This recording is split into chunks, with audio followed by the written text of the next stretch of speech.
दूसरी तरफ राजद यह भी आरोप लगा रहा है कि तेजस्वी यादव की वाइफ गर्भवती हैं और उनसे मिलने के लिए तेजस्वी यादव जाते हैं तो ईडी की छापेमारी होती है। ये बीजेपी जो है वह डराने की कोशिश कर रही है। इसका क्या संबंध है? गर्भवती है नहीं है हम लोग को तो नहीं मालूम है।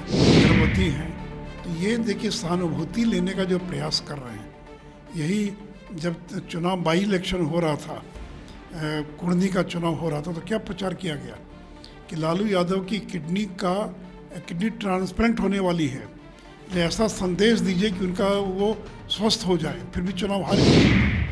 तो ये सिंपैथी कार्ड खेलने से कोई सीबीआई ईडी पिंड नहीं छोड़ देती है, इसलिए इन बातों का कोई अर्थ नहीं है। नहीं, आक्रोश में तो होना स्वाभाविक है ना कि जिन लोगों ने गरीबों को लूटा और आज जब उनको सीबीआई ईडी जांच के दायरे में लाकर कार्रवाई कर रही है तो परेशान होना तो स्वाभाविक है।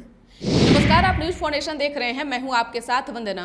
अभी हमारे साथ बात करने के लिए हैं भारतीय जनता पार्टी के वरिष्ठ नेता सह बीजेपी सांसद सुशील कुमार मोदी। सर, लालू परिवार के 15 ठिकानों पर छापेमारी हो रही है, क्या कहना चाहेंगे? राजद का कहना है कि लड़ेंगे नहीं, डट कर सामना करेंगे। सामना तो कर ही रहे, लेकिन उनको तो ये जवाब देना पड़ेगा ना कि गरीब परिवार में पैदा हुए लालू प्रसाद यादव, उनका पूरा परिवार 141 भूखंड, 30 फ्लैट और आधे दर्जन से ज़्यादा मकान के मालिक कैसे बन गए, इसका जवाब देना पड़ेगा। आखिर इतनी बड़ी इतनी संपत्ति आई कहाँ से? तेजस्वी यादव को ये जवाब देना पड़ेगा कि 23 साल की उम्र में 52 संपत्ति के मालिक कैसे बन गए। आखिर क्या खासियत थी कि आपने कभी नौकरी नहीं की, कभी बिजनेस नहीं किया, क्रिकेट में भी फेल कर गए, और तो भी आप 23 साल की उम्र में 52 संपत्ति के मालिक बन गए। न्यू फ्रेंड्स कॉलोनी, नई दिल्ली, D1008, जिस मकान पर आज छापा पड़ा है, उस मकान के मालिक कैसे बन गए? दिल्ली का पॉश इलाका, 4 मंजिला मकान, उसके मालिक तेजस्वी यादव कैसे बन गए, इसका जवाब देना पड़ेगा। और देखिए, बिहार की जनता जानना चाहती है कि मीसा भारती 23 संपत्ति की मालकिन बन गई, उनके छोटे भाई तेज प्रताप यादव 28 संपत्ति के मालिक हैं, और चारा घोटाले में लालू को सजा हुई थी, कोई बीजेपी की सरकार थी, उसमें तो कांग्रेस की सरकार थी, तो कोई बचा पाए आपको? तो जो बोया पेड़ बबूल का तो आम कहाँ से होए? तो लालू यादव ने रेल मंत्री रहते, बिहार के मुख्यमंत्री रहते, आकंठ जिस प्रकार भ्रष्टाचार में लिप्त रहे, उसी का परिणाम है। तो अरबों खरबों की संपत्ति तो आपने बना लिया, लेकिन आज मुखिया का चुनाव लड़ने लायक भी आप नहीं रह गए। तो इन बातों का जवाब लालू परिवार के पास नहीं है, और इधर उधर की बातें करते हैं, दफ्तर खोल लेंगे, फलाना कर लेंगे, फंसा दिया। तो लालू यादव को किसने फंसाया?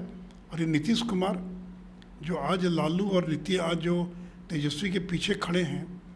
नीतीश जी, आपने तो समझौता कर लिया भ्रष्टाचार से, आप कहते थे मैं भ्रष्टाचार से कोई समझौता नहीं करूँगा, और जिस लालू यादव को आपने जेल भिजवाया, जिस लालू यादव पर चारा घोटाले में सीबीआई जांच की आपने मांग की और लड़ते रहे जिंदगी भर, आज आप खड़े हो सकते लालू परिवार के साथ, लेकिन बीजेपी ऐसे भ्रष्टाचारियों के साथ कभी खड़ी नहीं हो सकती है। लेकिन फिलहाल में देखा जाए तो जदयू इन सब मामलों से बचते नजर आ रही है, खुलकर विरोध नहीं जता रही है।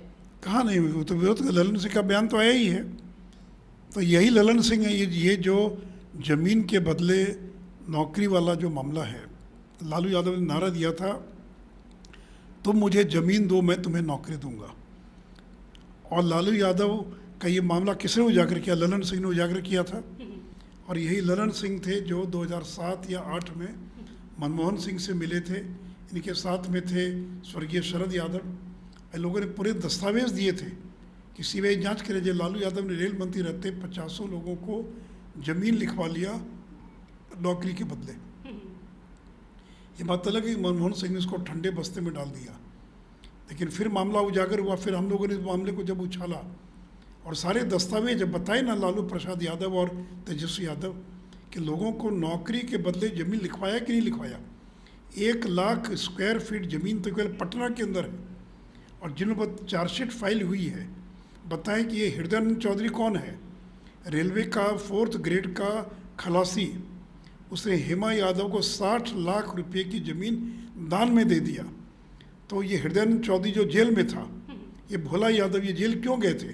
अभी हाल में तो छूट कर आए भोला यादव। तो बोया पेड़ बबूल का तो आम कहाँ से? ज़िंदगी भर लोगों को लूटते रहे, गरीबों के नाम पर आप धोखा देते रहे, लोगों को अपनी धन संपत्ति बनाते रहे, और आज 141 भूखंड के मालिक बन गए और सफाई दे रहे हैं कि हम तो निर्दोष हैं, हमको फंसाया जा रहा है। जी जी। भी आपको कौन फंसाएगा? न तो आपको कोई फंसा सकता न बचा सकता है। जब कांग्रेस आपको नहीं बचा पाई तो कौन आपको बचाएगा? इसलिए इधर उधर की बातें मत कीजिए, मुद्दे की बात कीजिए और जवाब दीजिए कि आखिर इतनी संपत्ति के मालिक आप कैसे बन गए। सर, ये पूरे प्रकरण को अगर देखा जाए तो आप ही एक ऐसे व्यक्ति हैं जो कि बेहतर बता सकते हैं कि क्योंकि शुरू से आप इन सब चीज़ों को खुलासा करते रहे हैं। कोई ऐसा नेता नहीं बिहार का देखा गया जिनमें इन सब चीज़ों को जो है मामलों को सामने रखने का या फिर उसके बारे में बताने की हिमाकत की हो लालू प्रसाद यादव के सामने। आप ही एक ऐसे इकलौते नेता रहे। क्या लगता है कि अब नीतीश कुमार पिछले दफ़े इन सब चीज़ों को लेकर के उन्होंने राजद का साथ छोड़ दिया था, इस बार भी कुछ ऐसा करेंगे? नहीं, देखिए क्या करेंगे कहना बड़ा मुश्किल है नीतीश कुमार के बारे में, लेकिन अब तो उनके पार्टी में विद्रोह की शुरुआत हो गई। उपेंद्र कुशवाहा छोड़कर चले गए, मीना सिंह छोड़कर जा रही हैं, नागालैंड की इकाई को भंग करना पड़ा है। नीतीश जी कितने इकाई को भंग कीजिएगा, कितने लोगों को पार्टी से निकालिएगा? नीतीश जी ने जो तेजस्वी यादव को अपना भावी उत्तराधिकारी घोषित कर दिया, यह जदयू के विधायक, सांसद और कार्यकर्ता पचाने के लिए तैयार नहीं है और उसी का परिणाम है कि विद्रोह हो रहा है। और देखिए ये जो विपक्ष है कभी एकजुट हो ही नहीं सकता है। अभी जब मनीष सिसोदिया का जब मामला था तो उस पिटीशन पर कांग्रेस ने हस्ताक्षर नहीं किया, नीतीश कुमार ने हस्ताक्षर नहीं किया, तो ये विपक्ष कभी एक नहीं हो सकता है। और ये 9 नेता कौन हैं पत्र लिखने वाले? वो लोग हैं जो भ्रष्टाचार में आकंठ डूबे लोग हैं। ये KCR, इनकी बेटी कविता को ईडी पूछताछ कर रही है। ये तो दिल्ली जो शराब घोटाला कांड हुआ है उस कांड के अंदर वो भी एक अभियुक्त है या उन पर भी आरोप लगे हैं। तो इसलिए देखिए नीतीश कुमार कब क्या करेंगे कहना बड़ा मुश्किल, लेकिन बीजेपी का दरवाज़ा बंद है, नो एंट्री का बोर्ड लगा है, अमित शाह जी ने ऐलान कर दिया है। तो वो जो डराते थे बार बार लालू यादव को कि तुम ज़्यादा गड़बड़ करोगे तुम बीजेपी के साथ जा सकते हैं, तो बीजेपी ने भी अपना दरवाज़ा बंद कर दिया। अब वो लालू यादव को भी डरा नहीं पाएंगे। तो इसलिए देखिए नीतीश जी कुछ करें, अब उनकी राजनीति अंतिम चरण में है, उनकी पार्टी ख़त्म होने की कगार पर है। इसलिए मैं तो यही अपील करूंगा कि अपने राजनीति के अंतिम दौर में भ्रष्टाचारियों के साथ कोई समझौता मत कीजिए। एक अंतिम सवाल है सर कि आज कुछ ही देर पहले महागठबंधन के नेताओं की तरफ से पीसी करके जो है MLC चुनाव होना है, उम्मीदवारों की घोषणा किया है एक तरफ। दूसरी तरफ राजद यह भी आरोप लगा रहा है कि तेजस्वी यादव की वाइफ गर्भवती हैं और उनसे मिलने के लिए तेजस्वी यादव जाते हैं तो ईडी की छापेमारी होती है। ये बीजेपी जो है वह डराने की कोशिश कर रहा है। इसका क्या संबंध है? गर्भवती है नहीं है हम लोग को तो नहीं मालूम है कि गर्भवती हैं। तो ये देखिए सहानुभूति लेने का जो प्रयास कर रहे हैं, यही जब चुनाव बाई इलेक्शन हो रहा था, कुर्नी का चुनाव हो रहा था, तो क्या प्रचार किया गया कि लालू यादव की किडनी ट्रांसप्लांट होने वाली है, इसलिए ऐसा संदेश दीजिए कि उनका वो स्वस्थ हो जाए। फिर भी चुनाव हार गए ना। तो ये सिंपैथी कार्ड खेलने से कोई CBI ED पिंड नहीं छोड़ देती है। ये सिंपैथी कार्ड काम नहीं आता है, आपको मुद्दों का जवाब देना पड़ेगा। आप जब भी जाएंगे संडे को क्यों आ गई, विधानसभा का पहला दिन था उस दिन CBI क्यों आ गई, शनिवार को क्यों आ गई, जब आएंगे तो कोई ना कोई दिन तो होगा ही ना।